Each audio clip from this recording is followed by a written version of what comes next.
பார்த்துக்கோங்க. சரிங்க சார்.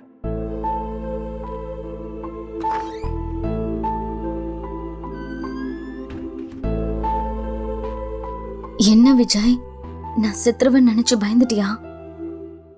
என்ன பிரபா இப்படிலாம் பேசுற? இப்படி அபசகுணமெல்லாம் பேசாத.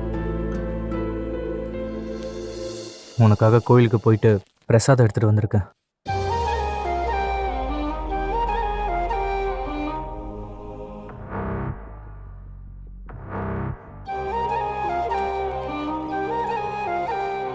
என்ன பிரபா அப்படி பாக்குற? இல்ல, எனக்கு என்னமோ அந்த பிரச்சனை முடியலங்கிற மாதிரி நெருடலாவே இருக்கு. எதுக்கு அப்படி நினைக்கிற பிரபா? அனாமிகாவை போலீஸ் விசாரிக்க கூட்டிட்டு போயிட்டாங்க. இனி யாருக்கும் எந்த பிரச்சனையும் வராது, நீ கவலைப்படாம இரு. ஆனா ஒண்ணு, எனக்கு இப்ப பெரிய பாரத்தை இறக்கி வச்ச மாதிரி இருக்கு. அனாமிகா இனிமே என் வாழ்க்கையில இல்லைன்னு நினைக்கும் போது பயங்கர ரிலீஃபா இருக்கு. நிஜமாவே அப்படி ஒரு நாள் வருமா?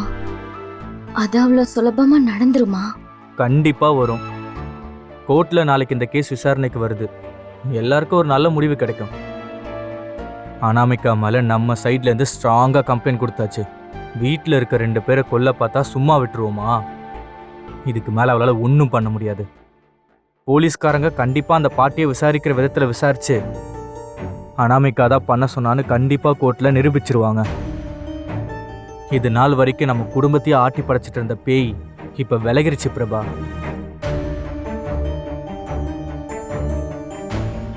என்ன பிரபா எந்த ரியாக்ஷனும் இல்லாமல் அமைதியாகவே இருக்காளே, வாயை விட்டு எதுவுமே சொல்ல மாட்டேங்கிறாளே.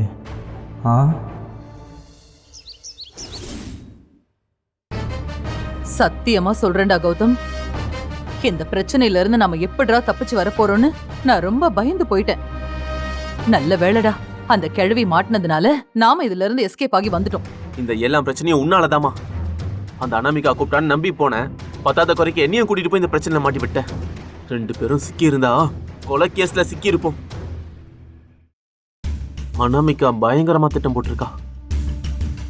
நம்மள இப்படி பண்ணதுக்கு அந்த அனாமிகாவுக்கு கண்டிப்பா கூலி கிடைக்கும். அத நாம கண்ணால பாப்போம்டா. உங்களுக்கும் கண்டிப்பா கிடைக்கும், கவலைப்படாதீங்க.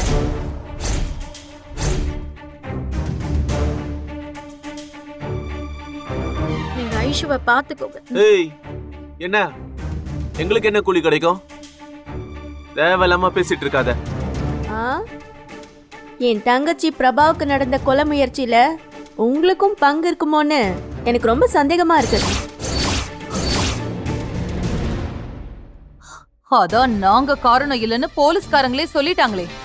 நீ எதையாவது பண்ணி எங்க 2 பேரையும் மாட்டி விட்டுறாத. நான் மாட்டி விட வேண்டியதில்ல, நீங்க தான் தானாவே வந்து மாட்டிருக்கீங்க. நிச்சயம் உங்களுக்கும் இதுல சம்பந்தம் இருக்குன்னு எனக்கு ஸ்ட்ராங்காவே சந்தேகம் வந்துருச்சு. எனக்கு ஆதாரம் மட்டும் கிடைக்கட்டும், அத்தோட உங்க கதை அம்பேல் தான். ஹேய், இந்த மாதிரி பூச்சாண்டி காட்டுற வேலை எல்லாம் என்கிட்ட வச்சுக்காத. வாயை திறந்தாலே போய் தான் பேசுறேன். போய் பேசுறது என்னோட வேலை இல்ல கௌதம், அது உங்களோட வேலை தானே. அப்படியா? என்ன கல்யாணம் பண்றதுக்கு முன்னாடியே நான் பணக்காரி, உன்னாலதான் நான் கர்ப்பமான அப்படி இப்படின்னு போய் சொல்லி ஏமாத்தி தானே கல்யாணம் பண்ண பண்ணி. நீங்க மட்டும் என்ன சலைச்சவரா கௌதம்? நீங்க எந்த அளவுக்கு என்ன ஏமாத்தி லவ் பண்ண வச்சிங்களோ அதனாலதான் நானும் அவளை போய் சொல்லி உங்களை கல்யாணம் பண்ண வேண்டிய நிலைமை வந்துருச்சு. அடடடடா, இருக்கிற பிரச்சனை என்னன்னு புரியாம இப்ப எதுக்கு 2 பேரும் பழசெல்லாம் பேசிட்டு இருக்கீங்க? இங்க பாரு, ஒரே ஒரு விஷயம் சொல்லிக்கிறேன். பணத்துக்காக நீ இவ்வளவு பண்ணி நாடகம் ஆடி இருக்கன்னு எனக்கு நல்லாவே தெரியும். ஏன் தேவையில்லாம என்ன எதையாவது ஒண்ணு பண்ணி டார்ச்சர் பண்ணிக்கிட்டு இருக்க? உனக்கு எவ்வளவு பணம் வேணும்னு சொல்லி நான் அதை செட்டில் பண்ணிட்டு போறேன். அதை வாங்கிட்டு நீ போயிட்டே இரு. இதுக்கு மேலேயும் என் விஷயத்துல எனக்கும் என் அம்மாவுக்கும் சம்பந்தம் இருக்குன்னு புதுசா ஏதாவது பிரச்சனை உண்டாக்கணும்னு நினைச்ச, அவ்வளவுதான் சொல்லிட்டேன். கௌதம் கௌதம் கௌதம்,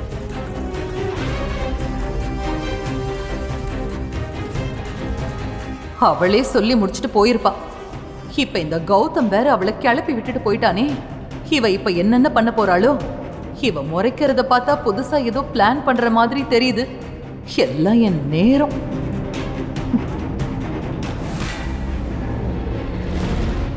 ஐஷு, என்ன ஐஷு இதெல்லாம்? நீ நல்லா இருக்கணும் தானே நாங்க 2 பேரும் இங்க வந்து கிடக்குறோம்.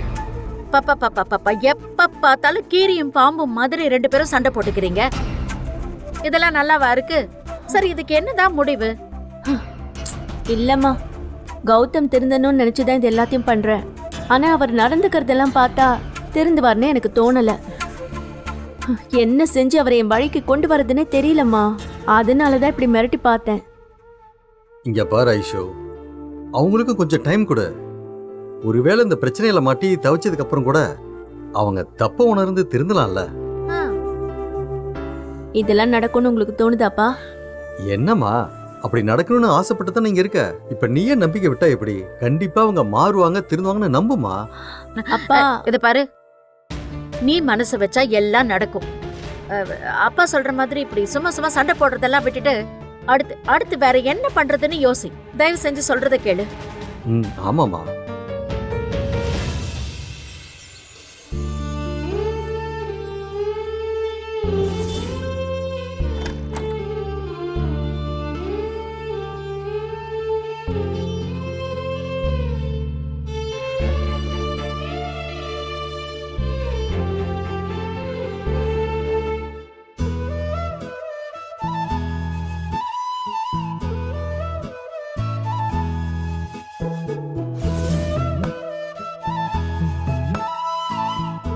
என்ன மகா, வழக்கமா கேட்டாலும் கிடைக்காது, இப்ப இன்ப அதிர்ச்சி மேல இன்ப அதிர்ச்சியா கொடுக்குற. என்ன விஷயம்?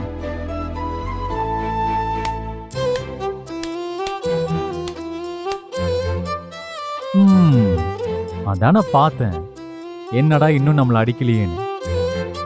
இல்ல சூர்யா, நான் ரொம்ப பெரிய தப்பு பண்ணிட்டேன். என் மகா தப்பே பண்ண மாட்டாளே. என் டார்லிங் என்ன தப்பு பண்ணுச்சு?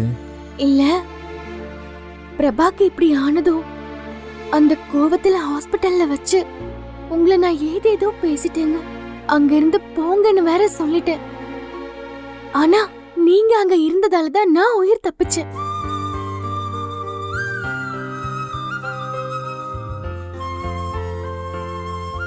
என்ன மகா, யார்கிட்டயும் பேசிட்டு இருக்கிற மாதிரி பேசிட்டு இருக்க? என் மேல கோவப்படு, திட்டு, அடி, உத, அதுக்கு உனக்கு முழு ரைட்ஸ் இருக்கு. எந்த உரிமையும் இல்லாம உன்னை எவ்வளோ நாள் வச்சிருந்தேன். கல்யாணம் பண்ணி வந்த நாள்லயே ஸ்டோர் ரூம்ல படுத்தவ தானே நீ. அந்த பாவம்லாம்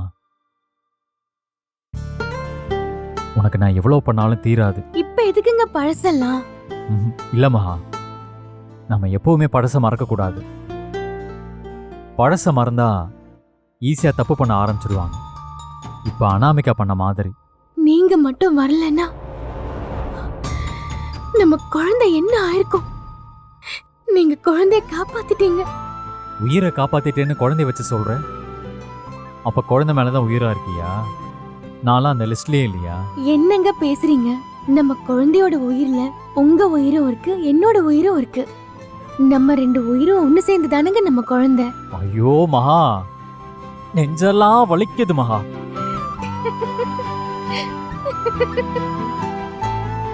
என்னதான் நீ சொல்லும் போது எனக்கு கிண்டல் பண்ணாலும் நீ சொல்றத கேட்கறதுக்கு அவ்வளோ நல்லா இருக்கு மகா. நிஜம் அதுதானே, நாம மனசு வச்ச ஒரு விஷயத்த நல்லபடியாக ஆக்கவும் முடியும், அழிக்கவும் முடியும். ஆனா இந்த அனாமிகா மாதிரியான ஆட்கள் அழிக்கிறதுக்குனே பிறந்தவங்க. நினைச்ச மாதிரிலாம் நடந்திருந்தா என்ன ஆயிருக்கும்? நினைச்சாலே பயமா இருக்கு. இப்ப எதுக்கு அதெல்லாம் பேசிக்கிட்டு?